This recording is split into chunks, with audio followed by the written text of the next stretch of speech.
여러분 안녕하십니까? 계속해서 원주에서 전해드립니다. 강원도 하루 확진자가 닷새째 1000명대 이하로 유지되면서 6주째 감소세가 계속되고 있습니다.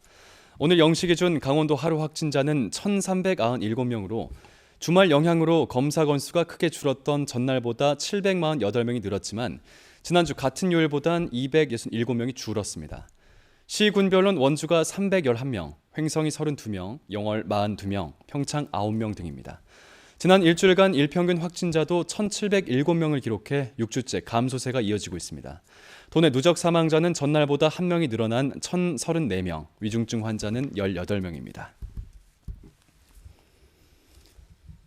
원주시가 반복되고 있는 시내버스 운행 차질 문제를 해결하기 위해 준공영제를 포함한 중장기 대책 마련에 나섭니다.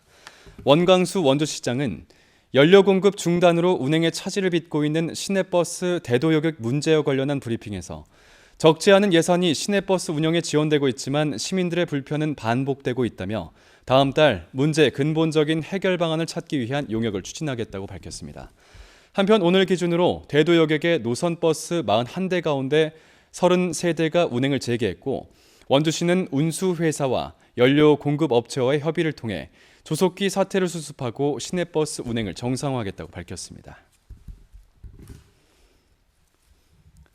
원주시가 한국공인중개사협회와 함께 이른바 떴다방 등 불법 부동산 중개행위 단속에 나섰습니다. 특히 최근 증가하고 있는 떴다방, 즉 견본주택 인근에 임시중개 시설물을 설치하고 영업한 행위를 집중적으로 단속합니다. 신규 분양 계약이 시작되는 힐스테이트와 두산 위브 아파트를 중심으로 서류 접수와 계약 기간, 미분양에 따른 후순위 발표일까지 단속을 벌인다는 계획입니다. 관광지에서 다른 남성의 신체를 불법으로 촬영한 30대 공무원이 경찰에 입건됐습니다. 이 공무원은 원주시청 소속으로 이달 초 원주의 한 관광지 화장실에서 60대 남성의 신체 일부를 자신의 휴대전화로 몰래 촬영한 혐의를 받고 있습니다.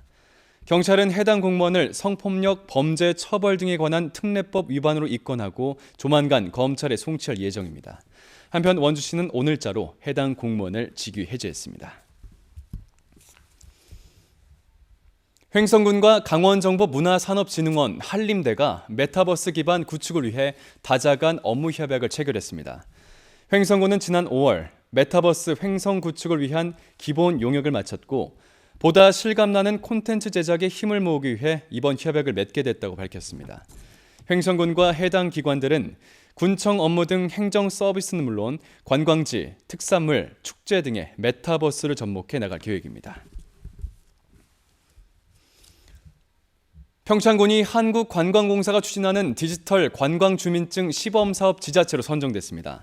평창군은 관광공사에서 발급한 관광주민증을 가지고 지역을 찾는 관광객들에게 지역 주민과 같은 관광지 체험료와 판매 상품 할인 혜택을 주고 더불어 여행 장려금 10,000원이 충전된 평창 여행자 카드도 선착순 5,000명에게 지원하겠다고 밝혔습니다.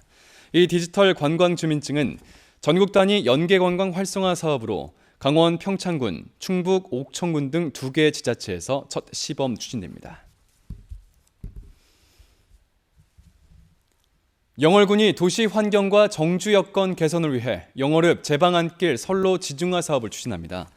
영월군은 한국전력공사와 6개 통신사 등과 함께 사업비 21억 원을 투입해 영월읍 능동 배수 펌프장부터 영월교통까지 750m 구간에 전주와 선로 철거, 지중 케이블 신설 등을 추진한다고 밝혔습니다.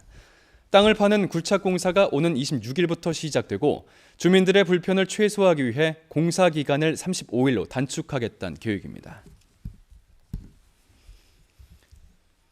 강원도형 배달앱 일단 식혀의 원주 지역 누적 주문이 7만 건을 넘겼습니다. 원주에선 작년 7월 서비스를 시작한 이래 지금까지 900여 점포가 가맹했고 올해 11억 원의 매출을 올리고 있습니다. 일단 식혀는 민간 배달앱과 달리 입점비, 광고비, 중개 수수료가 없어 소상공인들의 부담을 크게 줄여줬고 원주사랑 상품권, 강원 상품권으로도 결제가 가능합니다. 원주시는 가맹점과 이용객들을 늘리기 위한 할인 쿠폰 등 다양한 마케팅 활동을 기획하고 있습니다. 뉴스를 마칩니다. 고맙습니다.